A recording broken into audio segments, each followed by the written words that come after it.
नमस्कार दोस्तों, business building community and knowledge के इस यूट्यूब चैनल पे एक बार फिर आपका स्वागत है। पिछले हमारे वीडियो में आपने स्टॉक मार्केट से रिलेटेड 5 गोल्डन रूल्स देखे, अकाउंट ओपनिंग देखा।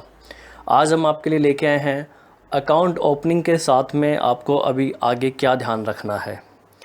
जैसे ही आप अकाउंट ओपन करते हैं तो सबसे पहले आपको अपने ब्रोकर को ये पूछना है कि आपको ब्रोकरेज कितनी लगेगी।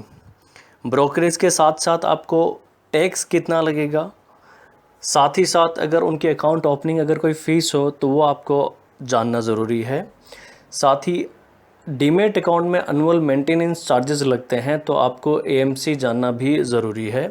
साथ ही साथ डीमैट अकाउंट से जब शेयर्स की पे इन पे आउट होता है, यानी शेयर्स जब खरीदे और बेचे जाते हैं तो उनकी डिलीवरी जब हम किसी से लेते हैं या देते हैं तो क्या चार्जेस होंगे, इनके बारे में आपको जानना ज़रूरी है। आप अकाउंट खोलने से पहले गूगल पे जा कर के 4-5 ब्रोकर्स के बारे में आप सर्च कर सकते हैं, उनकी प्राइसेस के बारे में सर्च कर सकते हैं, उनकी सर्विस और क्या क्या फैसिलिटीज़ वो प्रोवाइड करते हैं।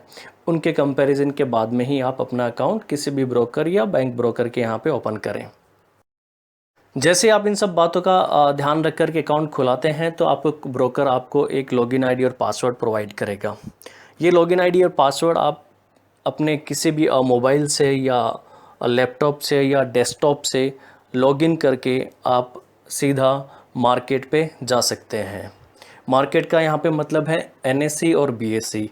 जैसे आप सभी को पता होगा कि इंडिया में 2 मुख्य रूप से मार्केट हैं, एनएससी और BSc, national stock exchange and Bombay stock exchange. दोनों के इंडेक्स को हम बोलते हैं निफ्टी और सेंसेक्स। निफ्टी और सेंसेक्स के बारे में आगे हम अगले वीडियो में विस्तार से बात करेंगे, लेकिन मोटा मोटा हम यहाँ पे बता रहे हैं। जैसे आपका अकाउंट खुल जाएगा, लॉगिन आईडी पासवर्ड आपको मिलते ही आप अपनी ट्रेड शुरू कर सकते हैं। जैसे आप लॉगिन करेंगे आपके सामने एक स्क्रीन ओपन होगी जहाँ से आप डायरेक्ट ट्रेड कर सकते हैं, यानी आप शेयर्स खरीद सकते हैं, बेच सकते हैं, बाज़ार को देख सकते हैं। जैसे ही आप स्क्रीन खोलेंगे तो आपको वहाँ पे स्क्रिप्ट यानी स्टॉक, जो भी कंपनी है उसका स्टॉक नज़र आएगा। उसमें आप किसी भी स्टॉक को सिलेक्ट करेंगे, जैसे आपने ओएनजीसी, एसबीआई, कोटक बैंक या इन कोई भी आपको शेयर्स वहाँ पे जो नज़र आएंगे, वहाँ पे आप किसी भी शेयर्स को आप क्लिक करेंगे उसकी इन्फॉर्मेशन देखने के लिए, तो आपको नज़र आएगा वहाँ पे ऑफ़र प्राइस और बिड प्राइस। ऑफ़र प्राइस और बिड प्राइस का मतलब है जो शेयर्स बेचने के लिए जो बेस्ट रेट है उसको ऑफ़र बोलते हैं, और जो ख़रीदने के लिए रेट है उसको बिड प्राइस कहते हैं। ये बेस्ट 5 प्राइसेस होती हैं, और उसी के साथ में आपको क्वांटिटी भी एक लेफ़्ट साइड में दिखाई देती है कि कितने शेयर्स ऑफ़र में बेचने के लिए रखे गए हैं, कितने शेयर्स ख़रीदने के लिए रखे गए हैं।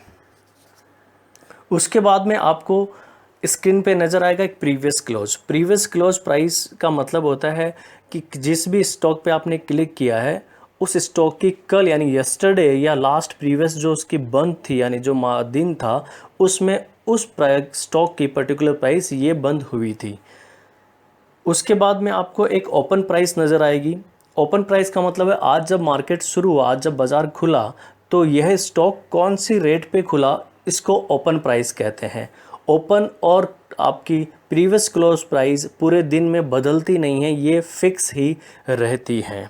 उसके बाद में आपको एक हाई दिखेगा और एक लो दिखेगा, यानी वो हाई प्राइस और लो प्राइस। इसका मतलब है आज आप जिस समय स्क्रीन को देख रहे हैं उस समय तक ये स्टॉक इस रेट तक हाई गया है, जो भी रेट वहाँ पे दिखा रही है, और जो लो गया है वहाँ पे लो की रेट दिखा रही है।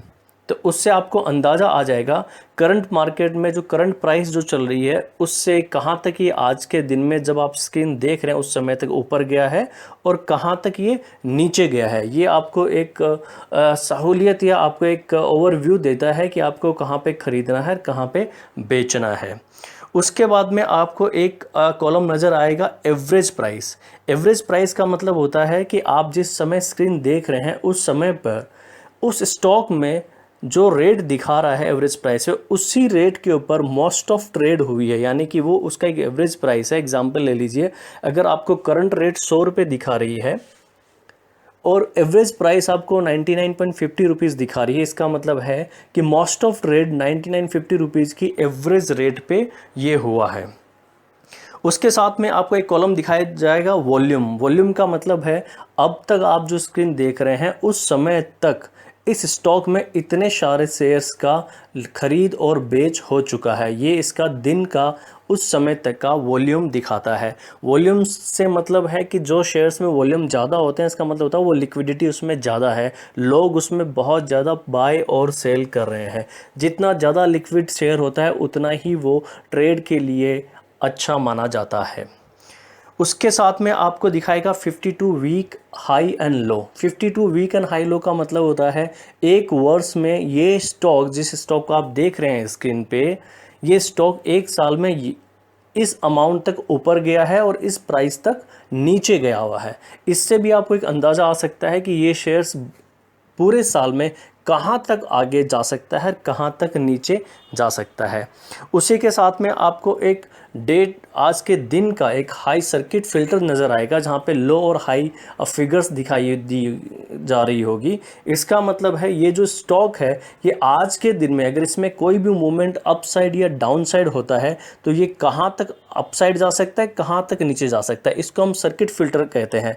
हर एक स्क्रिप्ट का, हर एक स्टॉक का अलग अलग सर्किट फिल्टर होता है। किसी का 5%, किसी का 10%, किसी का 20%। अगर कोई भी स्क्रिप्ट अप साइड में या डाउन साइड में इन सर्किट फिल्टर को टच कर लेती है तो उसके बाद में उस स्टॉक में ट्रेड बंद हो जाती है। ये इसका सर्किट फिल्टर, इसे हम सर्किट फिल्टर कहते हैं। आज जो मैं आपको बता रहा हूँ आपको लॉगिन करने के बाद जो स्क्रीन कैसी दिखेगी, यानी कि आपका जो ऑपरेटिंग सिस्टम आपको कैसा दिखेगा, उसके बारे में मैंने आपको बताया है। आप ध्यान से उस पूरी स्क्रीन को रीड करना है, उसमें जो जो चीज़ें लिखी हुई हैं उसको आप सेव कर लीजिए और हर एक सब्जेक्ट का हर एक जो लिखी हुई चीज़ है, प्राइसेस हैं, वॉल्यूम है, उन सब को आप स्टडी करना आपके लिए बहुत ज़रूरी है। अकाउंट ओपन होने के बाद में ये जो पहला स्टेप होगा उसमें आपको सिर्फ़ और सिर्फ स्क्रीन को समझना है, ऑपरेटिंग सिस्टम समझना है। अगर आप नए हैं, अगर आपको स्टॉक मार्केट का बिल्कुल भी नॉलेज नहीं है, हमारी ये राय है, हमारे एक्सपर्ट्स की राय है, आपको कम से कम 1 महीने तक इस बाज़ार को समझना चाहिए, स्क्रीन को समझना चाहिए, सीखना चाहिए, उसके मूवमेंट सीखने चाहिए। उसके बाद ही आपको कोई भी शेयर्स खरीदने या बेचने का निर्णय लेना चाहिए। तो आज की वीडियो में सिर्फ इतना ही। आज हमने आपकी स्क्रीन को समझाया है। इसको आप स्क्रीनशॉट ले लें, इसको सेव कर लें। सेव करने के बाद में इसके हर एक विषय को, हर एक कॉलम को, जहाँ पे जो जो सब्जेक्ट्स दिए हुए हैं उनको आप स्टडी करें। इसके बारे में हम डिटेल स्टडीज़ के लिए अगला वीडियो लेके आएंगे। आपको ये वीडियो कैसा लगा इसके बारे में हमें अपनी कमेंट्स करें, लाइक करें। अगर आप हमारे पिछले 2 वीडियोज़ अगर आपने नहीं देखे हैं तो हमारे चैनल को आप सब्सक्राइब करें और दोनों हमारे जो वीडियो हमने अपलोड किए हैं उन गोल्डन रूल और अकाउंट ओपनिंग को ध्यान से देखें। आपको कुछ भी नहीं समझ में आया हो तो आप हमें बेफिक्र होकर के कमेंट्स कर सकते हैं, आप हमें ईमेल कर सकते हैं। और इसी के साथ मैं इस वीडियो को आज के लिए ख़त्म करता हूं। Thank you so much. स्वस्थ रहें, खुश रहें, सकारात्मक रहें और हमारे अगले वीडियो का इंतज़ार करें। Thank you so much.